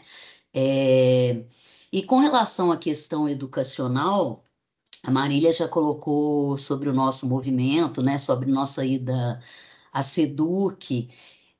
Lamentavelmente, a gente está vendo que o atual governo está precarizando a educação especial, né? Meu filho já estudou em escola particular, hoje estuda na escola pública. Eu penso que hoje a escola pública é a que está mais preparada para a inclusão, né? Pelo menos pela nossa experiência, minha, do André, do meu marido, né? Pelo que a gente viveu, ela é a que mais está pronta e, lamentavelmente, no modelo que vem funcionando, o governador quer mexer, quer substituir professores especializados por pessoas saídas do ensino médio para acompanhar os nossos filhos em sala de aula. Então, assim, eu quero colocar o meu repúdio a essa atitude, a essa precarização, porque isso é não acreditar no potencial dos nossos filhos, né? Eu penso que o seguinte, o aprendizado, ele não é só em conteúdo, sabe? Tem muitos aprendizados na escola. E um professor especializado, só ele é capaz de auxiliar os nossos filhos e fazer essa ponte para que esses aprendizados aconteçam, né? Então, assim, nós precisamos refletir muito sobre isso. É lamentável que nós tenhamos que, além de buscar as terapias, tudo que os nossos filhos precisam, nós também tenhamos que buscar na justiça direitos que são assegurados por lei, né? E que deveriam ser respeitados, né? Um dia me perguntaram, uma política pública para educação especial. Eu falei, cumprir a lei. Não cumpre. A lei está aí, está escrita. Florestan Fernandes, quando pensou, né, lá atrás sobre isso, ele já, aliás, quem me apresentou o Florestan Fernandes foi o André, gente, que ele estudou ele em sociologia, ficou apaixonado nele e me apresentou esse sociólogo maravilhoso, né? E aí eu fico pensando, como é que pode ter pensado, edita-se tantas leis, né? Tem tantas propostas boas, como a da Marília, que ela já colocou para a gente, desse atendimento prioritário, né? E por que que elas são aprovadas e depois não são cumpridas, né? Deveria haver uma punição para esse político que ignora a legislação, né? Então, é uma coisa que é complicada e que eu acho que precisa melhorar bastante, né? Com relação à sociedade, eu já estou me antecipando as suas perguntas aqui, Fernanda. Com relação à sociedade, eu acho que as pessoas não estão ainda muito preparadas para encarar o autismo de uma forma real, mas que esses debates, todos esses movimentos para falar sobre isso auxiliam demais a população, sabe? Nós somos esses formadores de opinião, né? Todos os alunos que estão aqui participando dessa mesa, né? Todos os profissionais que vieram aqui hoje estão contribuindo para isso, para que no futuro esses autistas sejam melhor inseridos, melhor compreendidos, né?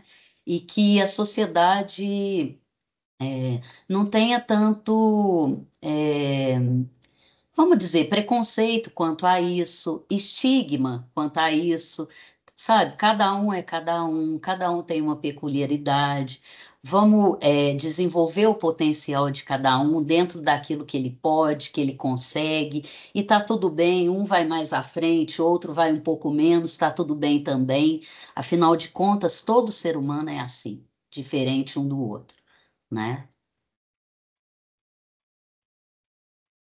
É isso aí, Luciane, é o que o Dino falou, né? Cada um tem o seu tempo, tem o seu momento, né? Com certeza.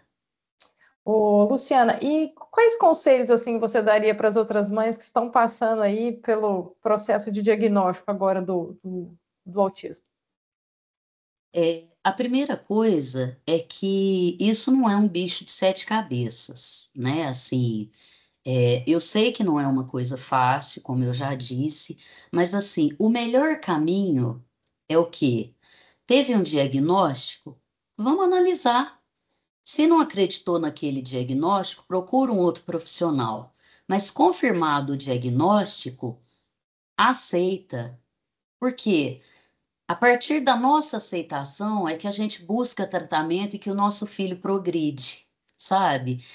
Depende muito dos pais, porque se os filhos são confiados a nós, é para que nós façamos isso, né? Então eles não podem fazer essa escolha por eles, nós é que temos que fazer.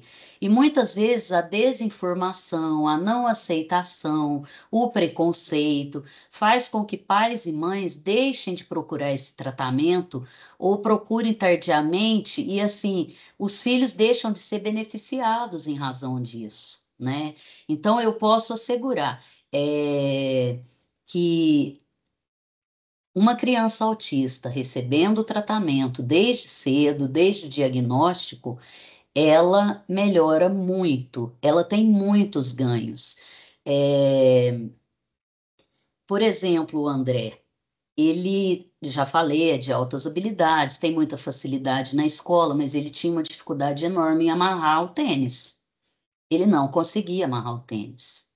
Então, uma das conquistas que ele teve na vida dele foi essa, o dia que ele conseguiu amarrar o tênis.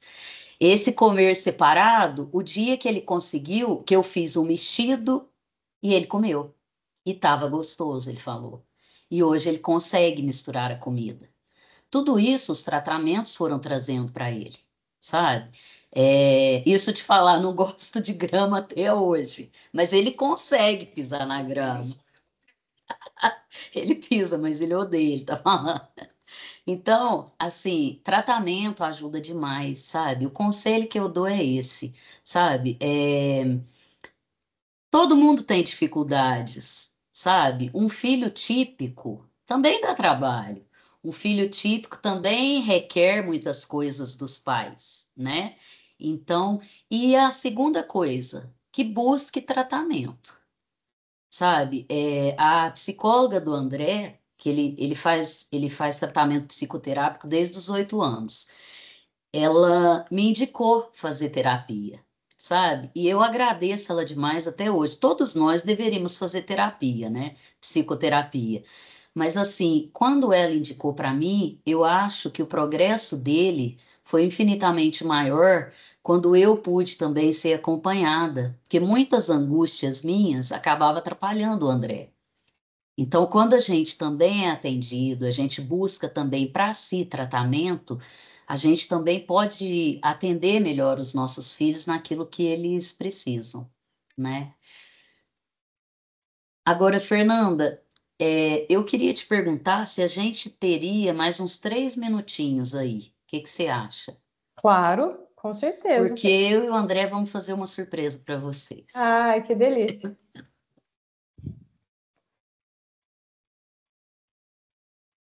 E,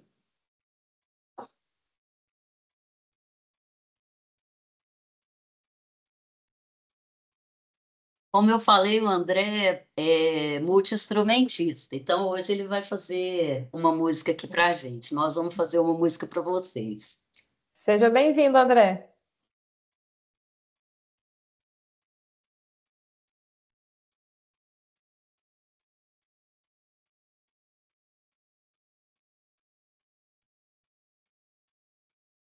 Estão ouvindo? Uma folha qualquer, eu desenho um sol amarelo. E com 5 ou 6 retas é fácil fazer um castelo. O lápis em torno da mão e me dou uma luva.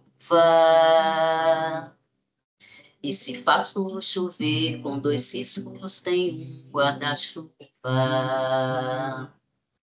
Um pouquinho de tinta cai num pedacinho azul do papel.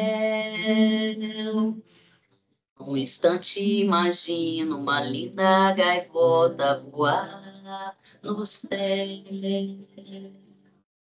Vai voando, contornando a imensa curva norte-sul. Vou com ela, viajando Havaí, Pequim ou Istambul. Pinto um barco à vela, verde navegando. É tanto céu e mar num beijo azul.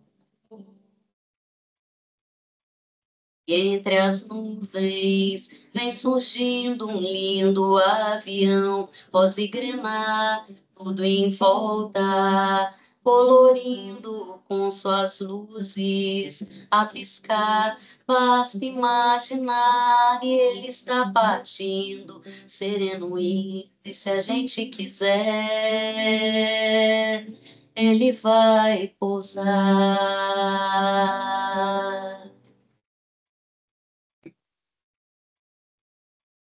Uma folha qualquer, eu desenho um navio de partida, com alguns bons amigos, bebendo de bem com a vida. De uma América a outra eu consigo passar num segundo. Giro um simples compasso e num círculo eu faço um menino caminha e caminhando chega no muro. E ali logo em frente, a esperar pela gente, o futuro está. E o futuro É uma astronave que tentamos pilotar. Não tem tempo, nem piedade, nem tem hora de chegar sem pedir licença. Muda nossa vida, depois convida a rir ou chorar. Nessa estrada não nos cabe conhecer ou ver o que virá. O fim dela ninguém sabe bem ao certo onde vai dar. Vamos todos numa linda passarela de uma aquarela que um dia, enfim, descolorirá numa folha qualquer. Eu desenho sol amarelo que descolorirá, e com 5 ou 6 retas é fácil fazer um castelo que descolorirá,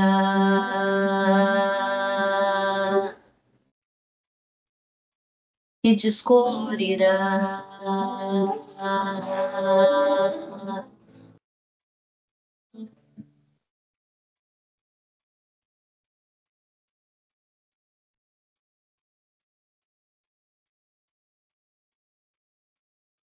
É isso, pessoal. Parabéns, André. Muito obrigada aí por ter nos presenteado aí, né? Fechar nossa mesa redonda com chave de ouro. Eu acredito que todos aí, assim como eu, estão emocionados aí, né? Que gracinha.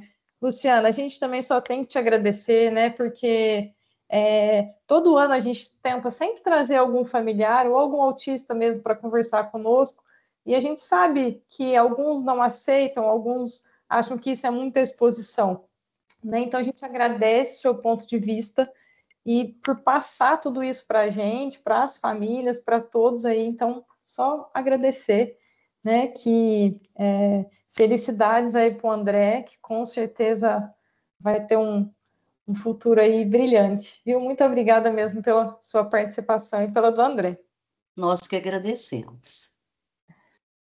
Pessoal, em nome de todos os programas, né, e projetos envolvidos da Universidade de Franca neste evento, eu novamente gostaria de agradecer a participação tanto dos convidados quanto dos membros, né, que compuseram essa mesa redonda, e aí que contribuíram, né, mais uma vez para a conscientização dos inúmeros fatores que estão envolvidos no transtorno do espectro autista, assim também como enfatizaram, né, a importância da interação, do aprendizado entre essas terapias multiprofissionais, entre vários outros profissionais envolvidos, né, para melhorar a qualidade de vida desses acometidos, né? Então, muito obrigada mesmo por compartilharem aí de forma coletiva suas experiências, né, para facilitar e possibilitar a inclusão dos autistas e possibilitar também aí o suporte para a família. Meus sinceros agradecimentos e abro a palavra aí se caso algum membro quiser fazer alguma consideração. Eu só tenho a agradecer. Quero agradecer imensamente, mais uma vez, nesse espaço. E a partir da próxima semana, eu já vou começar a trabalhar numa CEAR, que é uma comissão que nós abrimos, que foi aprovada semana passada, para tratar sobre todos os atendimentos de serviço público. Então, nós faremos 12 audiências públicas, uma para cada área, e nós vamos ter esse momento de falar sobre saúde, sobre educação e sobre o espectro autista também, sobre PCDs. Então, estão todos convidados a participar. Vai ser presencialmente, de preferência, né, para quem quiser ajudar a fazer o debate, mas também é transmitido online. E é isso, muito obrigada. Fiquei que nem uma doida aqui, eu pensei que a câmera estava fechada, que eu estava vendo você cantar, eu estava tentando lembrar ela em Libras, do Lu. E amei, manda um beijo para o André, e eu acho que é isso aí, né? A gente pode vir aqui a representar a fala dessa causa, mas ele é o protagonista, né? As pessoas com autismo são os protagonistas, então que bom poder tê-los aqui. Obrigada mais uma vez, pessoal. Queria também agradecer, né, a participação aí de todo mundo. Falar que eu acho esse espaço, né, de diálogo ele é muito importante. Parabenizar a Lu, maravilhosa, André, maravilhoso.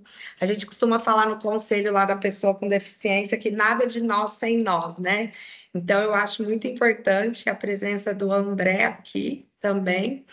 Quero deixar aqui já o convite para todo mundo que está participando. A PAF está de porta aberta para quem tiver aí da sociedade, quiser vir aqui conhecer. Profissionais da educação também, gestores públicos, família. O nosso trabalho, é claro que ele não substitui o papel do Estado ou da Prefeitura, né?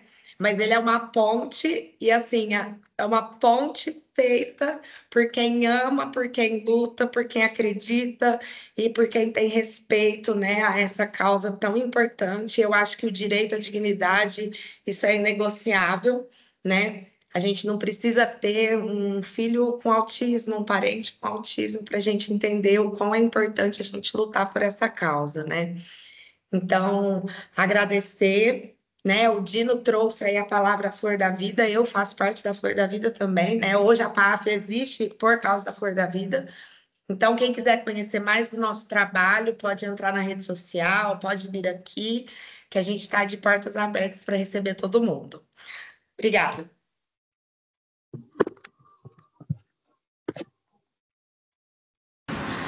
Obrigado, Fernanda, Lília, Danilo, toda a equipe. Eu não conhecia todos que estão participando, Luciana, Flávia, Marília, Dino, um prazer imenso. Estou por aqui sempre à disposição, se precisarem de mim também, contem comigo sempre, viu? E que alegria passar esses momentos juntos e poder conhecer um pouquinho da experiência de cada um de vocês. Eu só tenho que agradecer. Obrigado por essa oportunidade de estar aqui vivenciando isso tudo junto com vocês.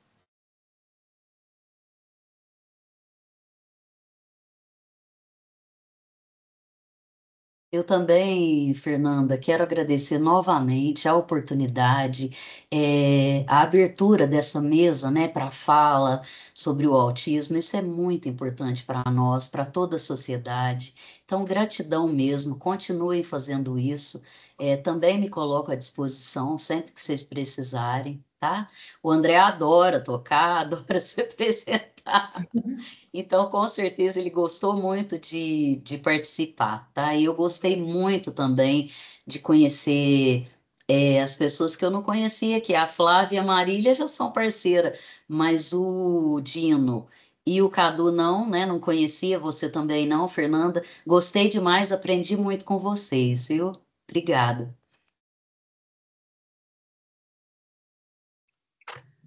Bom, a Lília falando.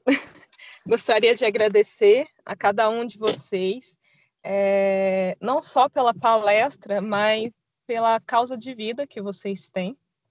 E é muito bom poder reunir pessoas do bem, pessoas maravilhosas que têm um ideal em comum.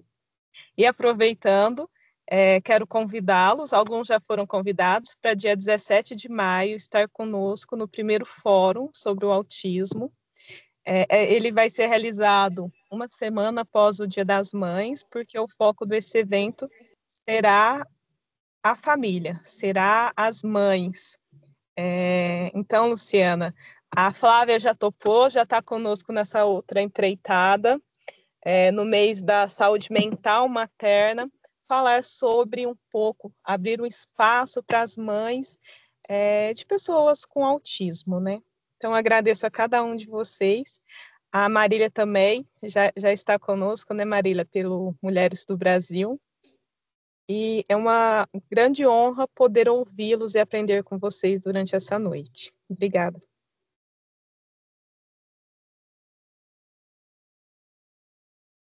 Pessoal, mais uma vez, então, muito obrigada, viu, pela participação de todos. A gente foi tão gostoso que a gente poderia ficar aqui mais um tempo, né, conversando e aprendendo sobre isso, né? Mas muito obrigada mesmo, tá? Um abraço para todos vocês. Tchau, tchau. Tchau, tchau. Tchau.